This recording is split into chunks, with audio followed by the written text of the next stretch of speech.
Garlic is a member of the allium family, has lots of relatives that we use in different recipes, some that we're very familiar with, some you may not know as well. Of course, we have garlic, leeks, which have a more mild flavor. We have chives. You often think about chopping those up, putting them in salads or toppings.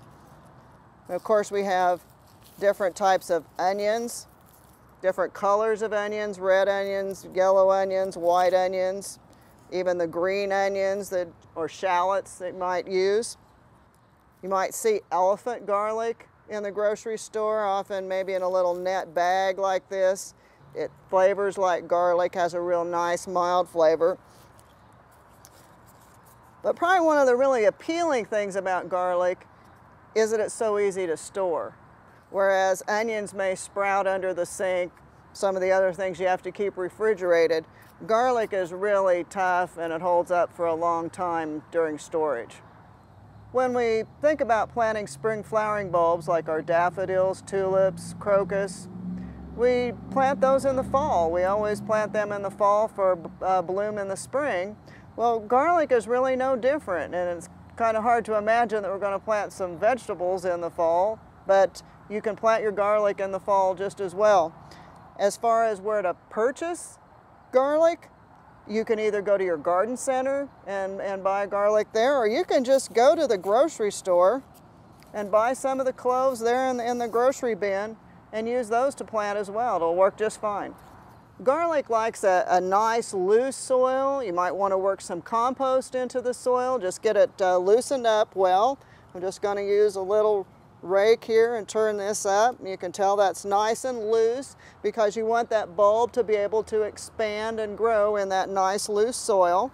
And we're just going to pull that skin back, pull those cloves apart just like you would if you're getting ready to do a recipe when it talks about you need a clove of garlic.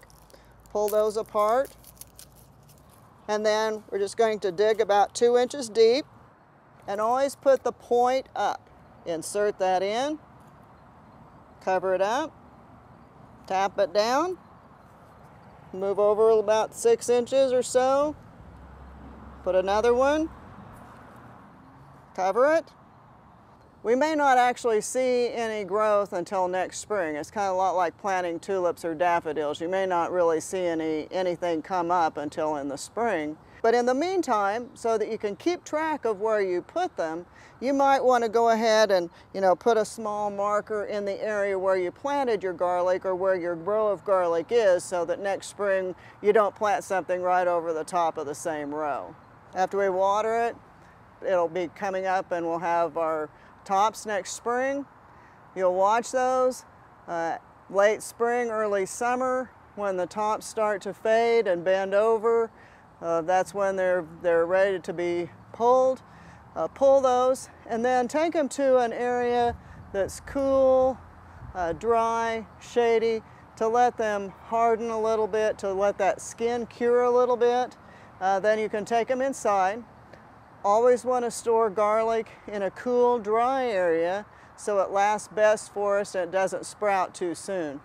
You can even save some of those same garlic bulbs for planting in your own garden next year. So after you've made your initial purchase and you've grown your own garlic, then you have enough to keep going for many years to come. For more information, visit your local extension office or visit our website at kansasgreenyards.org.